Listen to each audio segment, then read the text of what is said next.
Fechada a meta aqui de 1.000 ações, mais de R$ 20.000 investidos. Eu vou mostrar para vocês quanto isso aqui está rendendo por mês, mas mais que isso, eu vou revelar para vocês os motivos que levaram a montar essa posição. Posição essa que eu venho aumentando de forma agressiva. A Allos já é quase 20% da minha carteira. A Allos é uma empresa que eu já estudei bastante e eu vejo ela hoje como uma das opções mais descontadas que a gente tem no mercado. A bolsa não para de subir, né? O Ibov passou ali dos 140 mil pontos, desde aquela enxurrada de pseudo-influencers mandando todo mundo dolarizar o patrimônio, que investir no Brasil era burrice, que o dólar ia direto para 7. De lá para cá a gente teve várias ações subindo mais de 50%, isso sem contar dividendos. A gente teve o dólar saindo da casa dos 6,30 e vindo direto para casa dos 5,40. De lá para cá muita coisa subiu. A própria Allos fez fundo ali na casa dos R$ 16 e hoje já sobe quase 40% em direção aos R$ 23.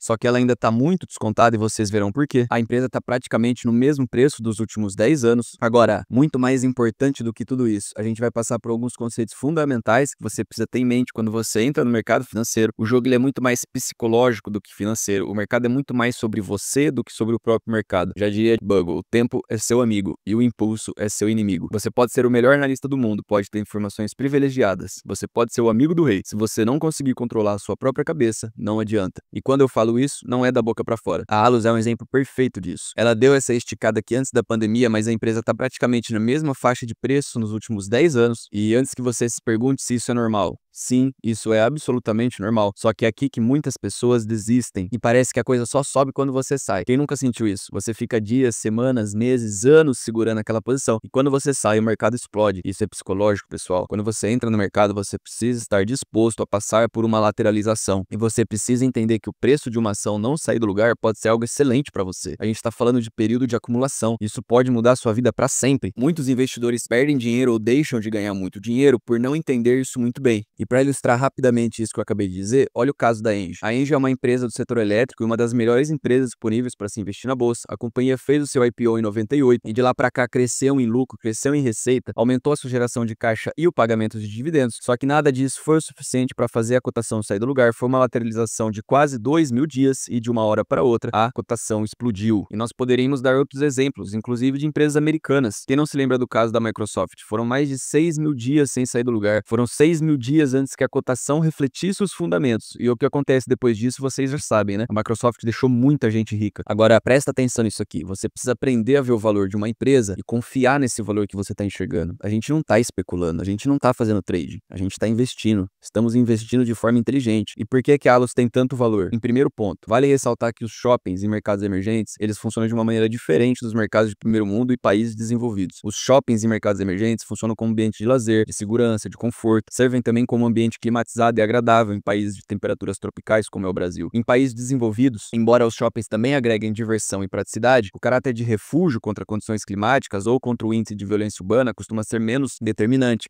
Nos países de primeiro mundo, a maior diversidade de espaços públicos bem equipados, né, pessoal? A gente tem parque, a gente tem calçadão, tem ciclovias, além de uma rede de transporte público que facilita e incentiva o uso desses espaços. Já em mercados emergentes, como é o caso do Brasil, os shoppings acabam suprindo simultaneamente funções de segurança, conforto térmico e entretenimento. A Fitch, que é uma das maiores agências de classificação de risco do mundo, divulgou um relatório em 2024, estimando um valor justo para os imóveis da Allos em 30 bilhões de reais, isso em junho de 2024, um ano atrás. Agora, o fato curioso é a gente notar que a Allos negocia um valor de mercado de 12 bilhões, é quase 3 vezes menos. O valor de mercado significa a gente pegar todas as ações disponíveis em bolsa e multiplicar pelo preço que ela é negociada em bolsa hoje, tá? Esse é o valor de mercado da Allos, ou seja, quase 3 vezes menos do que o valor justo estimado pela Fitch só para os imóveis da empresa. E é isso que significa quando a gente diz que uma empresa está negociando abaixo do seu valor de reposição. Hoje é mais barato você comprar as ações da Allos em bolsa do que construir um shopping do zero. E isso também faz com que a empresa negocie com alguns múltiplos distorcidos. O cap rate, que é a taxa de retorno esperada em cima do valor do seu imóvel, já está na casa de 2 dígitos na Allos. Quanto maior o cap rate, melhor. E o cap rate da Allos está tão alto porque o preço da sua ação está muito baixo. E o mais curioso disso tudo é o seguinte: os recentes níveis de transações de fusão e aquisição e de venda de shoppings está em torno de 8%. Só que a Allos negocia hoje a 13%. Esse aqui é um relatório de fevereiro de 2024 da XP.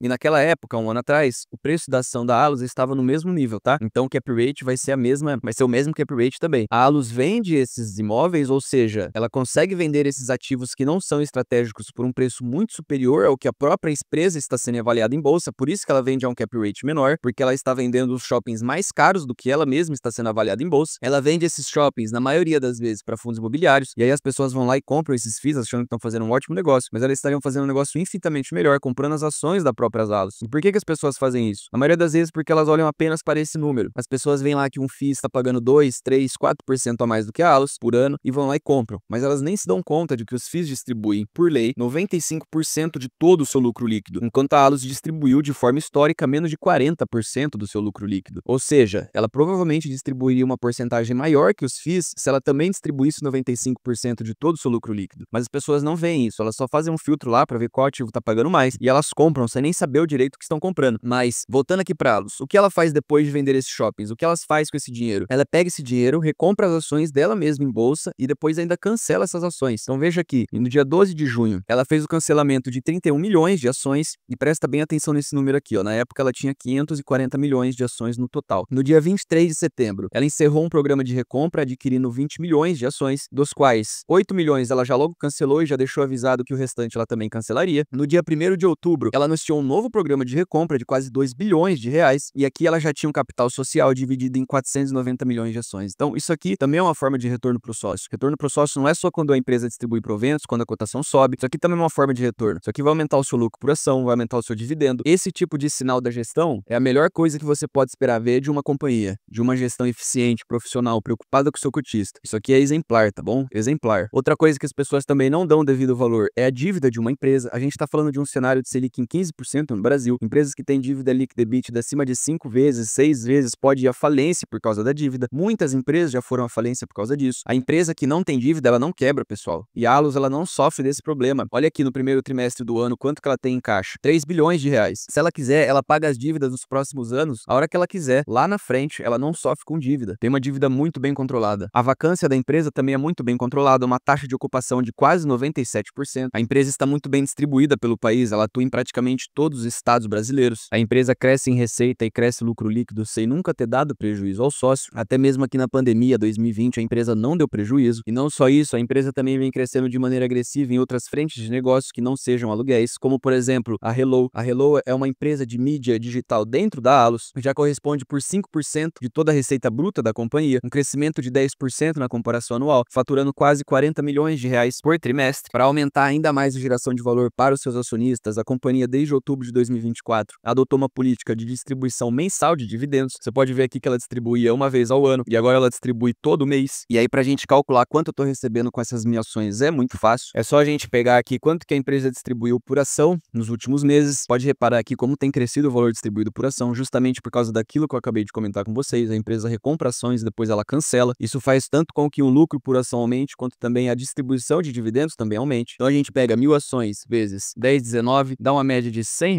por mês. R$ 100 por mês vezes 12, vezes 100, dividido pelos 22 mil reais. Vai dar uma média de 5,5%, quase 5,5% ao ano de dividend yield. E é aqui que muitas pessoas erram e deixam de ganhar muito dinheiro por ficar olhando somente para esse númerozinho, que no fim das contas nem quer dizer muita coisa. 5% de dividend yield tá ótimo. Ela poderia distribuir menos que isso, que eu continuaria comprando ela, porque com tudo isso que a gente acabou de falar, uma hora ou outra o mercado ele será obrigado a enxergar o valor da companhia, seja porque os seus lucros aumentaram demais para serem ignorados, ou porque alguma grande casa de análise notou e soltou um relatório sobre a empresa, ou algum mega investidor começou a comprar muito a empresa. Não importa o motivo, o que importa é que a gente fez o estudo, se preparou, comprou e esperou. Simples assim. E é por isso que eu disse logo no início do vídeo que o jogo ele é psicológico, pessoal. Ele é muito mais sobre você do que sobre o próprio mercado. Olha o exemplo da Microsoft. Foram 17 anos sem sair do lugar, mas com certeza foi possível ver a adoção em massa dos sistemas operacionais da empresa, do grande sucesso que foi o Windows XP, o Windows Vista, o Windows 7. Quem tem pelo menos uns 30 anos aí vai saber do que eu tô falando. Foi possível também acompanhar a evolução dos lucros e das receitas pelos relatórios trimestrais da companhia. Muita gente teve a oportunidade de se posicionar aqui e ficar rico com essa alta da empresa, mas pouquíssimas pessoas tiveram a paciência e a disciplina necessária. A Microsoft deixou muitas pessoas ricas e assim como elas, surgirão outras empresas que acontecerá a mesma coisa. E sabe por quê? Porque o mercado muda, a tecnologia evolui, mas as pessoas não. As pessoas continuam se comportando de maneira previsível. O ser humano é ganancioso e falho. Nós estamos sempre sendo tentados a agir da maneira errada e fazer tudo ao contrário, quando o assunto é dinheiro e mercado financeiro. Se você entendeu o que a gente construiu aqui hoje, você já tá anos-luz à frente da maioria que ainda tá procurando o próximo foguete ou a próxima dica mágica. Se quiser, volta o vídeo, assiste de novo com calma, anota os pontos, faça o seu próprio estudo e tenha paciência. Lembre-se, o mercado financeiro é uma máquina que transfere dinheiro dos impacientes para os pacientes. Eu te convido a se inscrever nesse canal e deixar o seu like também, caso você tenha gostado dessa análise. Não custa nada pra você e me ajuda muito. Um grande abraço e a gente se vê no próximo vídeo.